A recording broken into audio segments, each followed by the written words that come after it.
พี่น้องมาเดี๋ยวพามากดจิโปมหรือกินกุ้งมานี่ดูขวยมันนี่ขวยมันนี่ขวยมันพี่น้องนี่ขวยกุ้งจะหาหูมันตัวนี้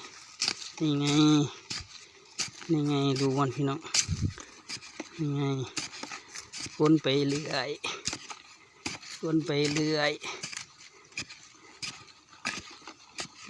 พี่น้องกดไปเรื่อยนำหูไปเรื่อย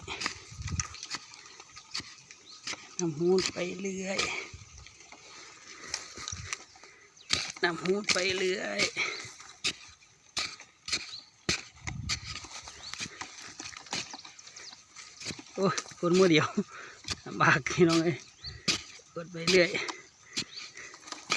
เป็นดีไซน์กดง่ายนานตัวนี่ตัว